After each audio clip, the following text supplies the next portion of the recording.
And I'm joined in the studio now with Sports Showtime senior reporters Luke Mayeux and Gordy. Guys, how you doing? Good, Mark. Good, Mark. That's good, guys. We previewed a lot of spring sports so far, but I know you got to have your favorite.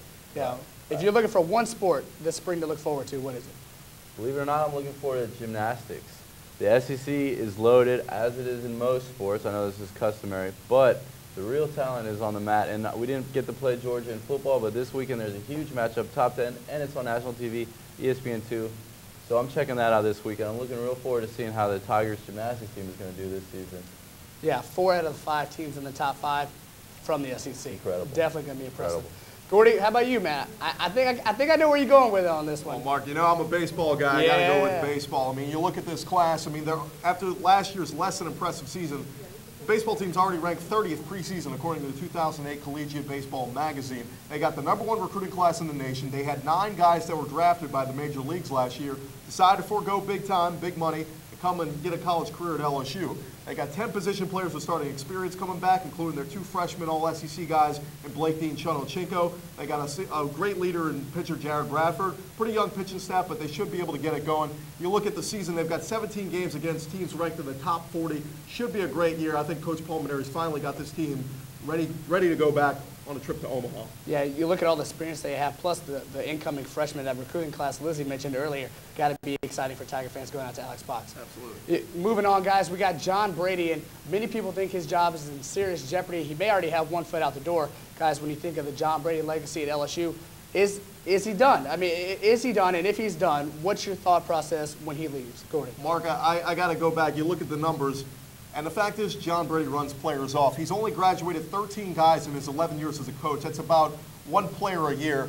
You look at all the guys who leave early. 7 of his 10 seasons, he's had either finished the season at 500 or below 500 in the SEC. That's only 3 winning seasons in the SEC.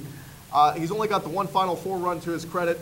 The bottom line is this university and the students have stopped supporting this team, and it's only going to get uglier. It's only going to get tougher with road games against Florida. They got a big home game against Kentucky coming up. I just don't see him doing much this season. I think it's time to make a change. Well, I mean, he has only graduated 13 players, but he produces NBA talent. But they leave early. And these players have succeeded, you could almost say, in spite of John Brady, not because of John Brady. And when you're at a point where the women are averaging more than the men in attendance at the PMAC, that's when you know you have a problem. And I know this is a football school, but for John Brady, the support that he got from the Final Four, he bought himself some time with that. But people's patience are wearing thin, and you've lost 7 straight, and you're looking at possibly going over in the conference. And the SEC West isn't even that tough of a division, and you're looking at just a dearth of talent, and that falls on the man in charge, and that's John Brady. Yeah, but even with the recruiting class he's got in, he's got a couple of top recruits come in, and he got Anthony Randolph in. Even that doesn't help you. But can he keep him? That's right. the bottom line. Half Guys of them are going to transfer before they even graduate. Well, 13 graduated players in 11 seasons. I mean, that number speaks for itself. Yeah, I mean, tough choice for him, but I think with the new athletic director coming in, he might buy himself 1 more season and see what he can do with that recruiting class. All right, guys, we're going to move on to our next question. We're going to the national stage for this one. Yesterday, a starting revelation for the Saints, they hired Ed Orgeron as their defensive line coach. Now, Gordy, I know you're a Saints guy. With Ed Orgeron guiding the defensive line, does that solve the defensive problems for the Saints? It doesn't solve the problems, but it helps. I mean, it's a great start. You look at the Saints' numbers. This is a team that finished 30th in pass defense last year. They gave up an NFL high 32 touchdowns through the air. They finished 26th overall in total defense.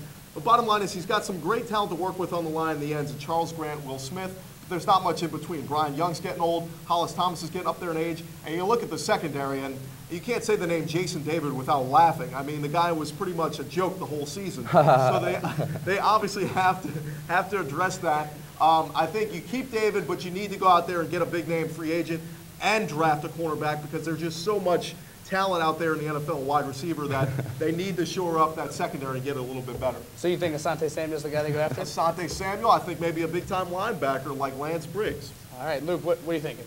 Orgeron, we know he's a good defensive line coach, but I'm not sure that his style is going to translate to NFL players. We're talking about multi-millionaires, and he's got a kind of an in-your-face style that wore thin on his players at Ole Miss. I'm not sure if his rah-rah tactics are going to be the thing that's going to motivate grown men who aren't going to want to hear this day in and day out.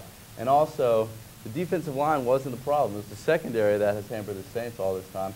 And also they need to get a linebacker. I think Keith Rivers from USC is a guy they should look at, pick up in the middle of that first round. Yeah, you look at Orgeron, and we've seen a lot of college coaches with that in-your-face style go to the NFL and not succeed. You look at Spurrier, a guy who totally ran his program, goes to the Redskins, falls flat. But the guy knows how to coach D-line. It was at Miami in the 80s when they had so much success, and at USC. So he's produced numerous he knows what it takes to coach D-line.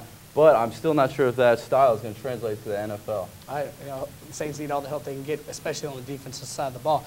We stay in the Big Easy for our final question. The New Orleans Hornets leading the West right now, but who would know about it? They're the second lowest attendance in the NBA.